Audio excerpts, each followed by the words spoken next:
Okay, welcome to another standardized testing. I haven't played standard for a while, but with Boros just coming out, I thought I'd give it a go. Here I'm going to be playing the white weenie deck, as displayed by Soku here, who came first in this standard premiere event. Using the same main deck. I haven't quite sorted the sideboard out yet, but working on it.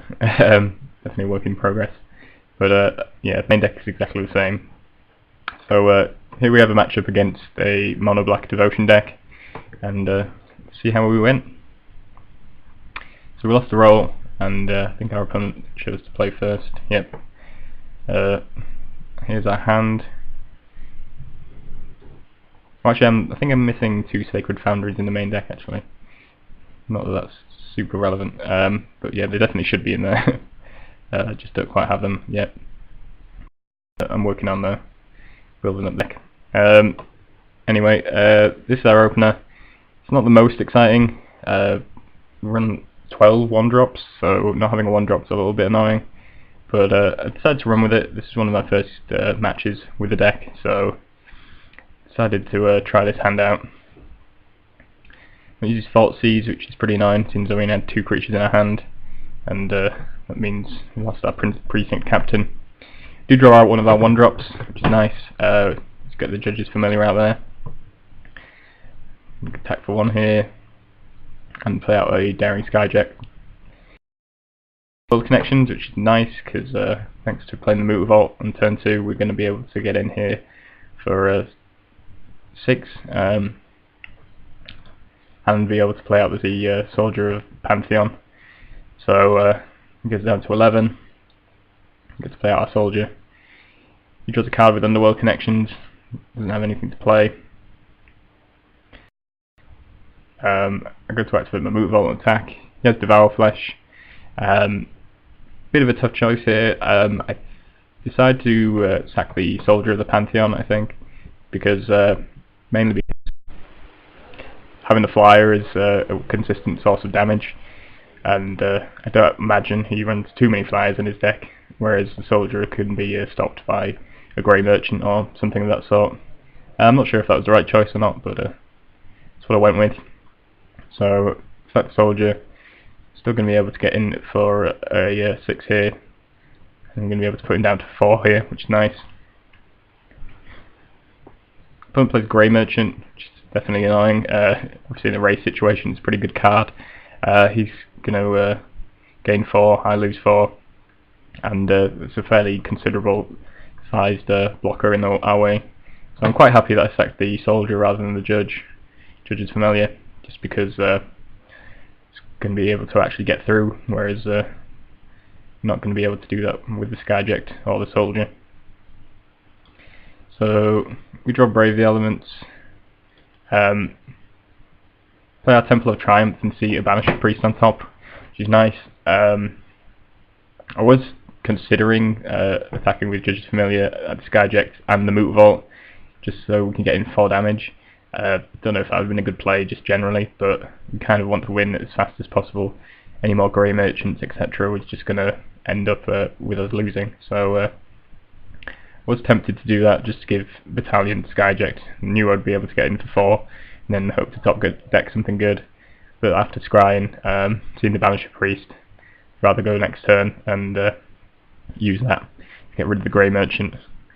Obviously we have to hope that he doesn't play another creature out, but if he doesn't, we're in a pretty good shape, and we can probably get in with all our guys. So no use in suiciding them. So I'm going to knock him down to 7. Just Familiar. I'm just going to draw a card, lay a land, no creature, which is nice. Use the Banisher Priest to exile the Grey Merchant. Obviously he's got a lot of removal, and he's a bit of a risk, but thanks to Brave the Elements, we're going to be able to protect our Banisher Priest if he does have any removal, targeted removal for the Priest. I don't generally think that Banisher Priest is a great card in this matchup, just because they do have so much removal, but here it's going to work out okay thanks to having Brave backup. Otherwise we would have taken another 4, and he would have gained another 4, which definitely would not have been a good situation. So yeah, our opponent uses here as downfall. attacking the Banisher Priest. I'm going to use Brave the Elements in response. My guy's pro-black. I'm just going to activate Mutavault and block my Mutavault, so they're going to trade off. So yeah, that keeps him alive, but only just. And draws a card and then concedes, so he didn't have a way out there. So yeah, we managed to actually beat our opponent down and even win through a Grey Merchant, which is nice. So yeah, let's go on to game 2.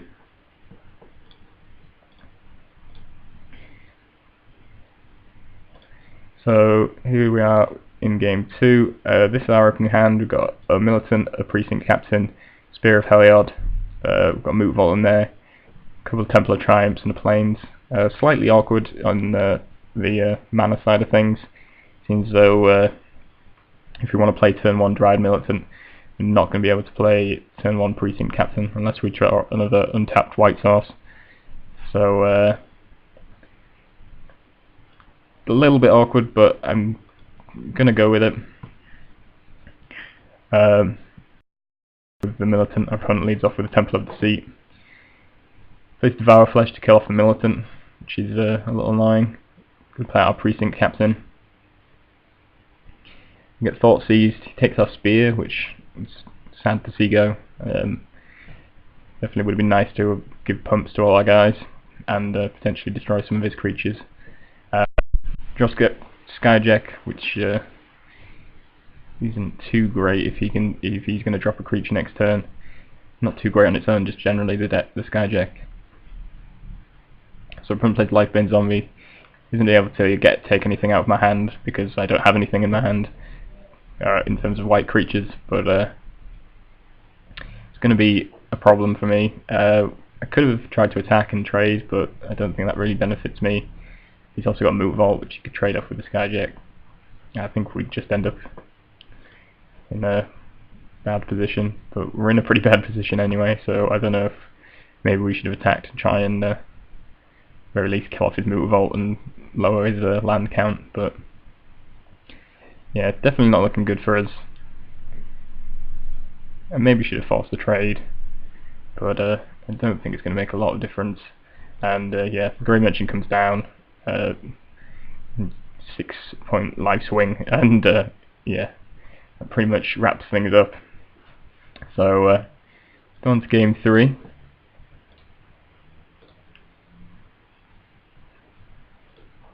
So our opener, got Judge's Familiar, Soldier of the Pantheon, Pacifism, Boros Reckoner. This card that I'm using in the sideboard.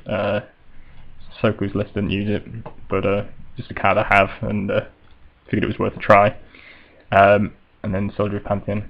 I think I took out the Banisher Priest for the Reckoners, just because I don't think Banisher Priest is particularly good in this matchup, as I mentioned. So yeah, we're on the play. I quite like this hand. It's fairly aggressive. Got a nice number of 1-drops. Opponent leads off with a Scryland, which is exactly what we want to see. As hopefully we can get in quite a lot of damage with these Soldier of the Pantheons and this Judge's Familiar. We get Thought Seized, which means we lose our Reckoner, but our opponent does take 2 in what is going to be quite the race. We're going to hit him for 5 here, and we've also got Pacifism for any creature that he may drop. Plays Ultimate Price here. I got confused, I think. I thought he'd tapped all his lands out, so I sacked the Judge's Familiar, but I shouldn't have done that. I'm not quite sure why he tapped 3 lands to play a 2-mana spell. Maybe just to confuse me and maybe use the Judge's Familiar, but that's what happened there. Yeah, stupid mistake. I could have probably had 1 more creature, unless he was planning to do something with that 1 other land. I'm not sure what that would have been though. Anyway, so we're going to attack for 2 here with our Soldier. Probably should have been 4. I'm going to play out Precinct Captain. He has a Lifebane Zombie, which doesn't do a whole lot. I could have Pacifismed it and got in for 4, but I was thinking, seeing as a Precinct Captain can actually kill Lifebane Zombie anyway, and he doesn't really have a favourable block there, I might as well just attack with a Precinct Captain. it's arguable that it could have pacifismed it, but I think it turns out to be a good choice not to use the pacifism, as I believe next turn he actually drops a Desecration Demon, which is a much better target for our pacifism, as it turns out. So we draw Scry. I think in bottom that Judge's Familiar, don't particularly want it. Would rather have something a little bit more high impact, though, you know, it's not the worst thing. Attacking with a captain and the token here. Don't know if I should have started attacking with the Soldier of Pantheon earlier, just because, I mean, trading the soldier for the life-bane zombie is probably not the worst, and maybe we should have got a bit more aggressive a bit earlier. Also, once this is traded off, we could have started activating our Moot Revolt and attacking as well, so I probably could have been slightly more aggressive in my play there. But we're doing alright. Got our opponent down to 4. Seems to be missing on lands a little bit, so it's definitely an issue for him, and also means that we're not going to be seeing Grey Merchants dropping and making a big life swing. So we draw the Red Militant here. Just attack with everything. Probably should have activated the Moot Revolt as well to attack, but I was a little bit suspicious about what he might have. So I tried to sort of play around as many tricks as possible. So he goes down to 2 and moves out the Militant. So yeah, I probably should have attacked with the Militant that turn, but anyway, our opponent concedes and obviously out of gas. So yeah, we managed to win that one. This match is probably pretty tough. I haven't played enough of it to really say how difficult it is, but yeah, Grey Merchants are particularly difficult. But when you get off to a quick start and they inevitably get off to quite a slow one, you can do pretty well.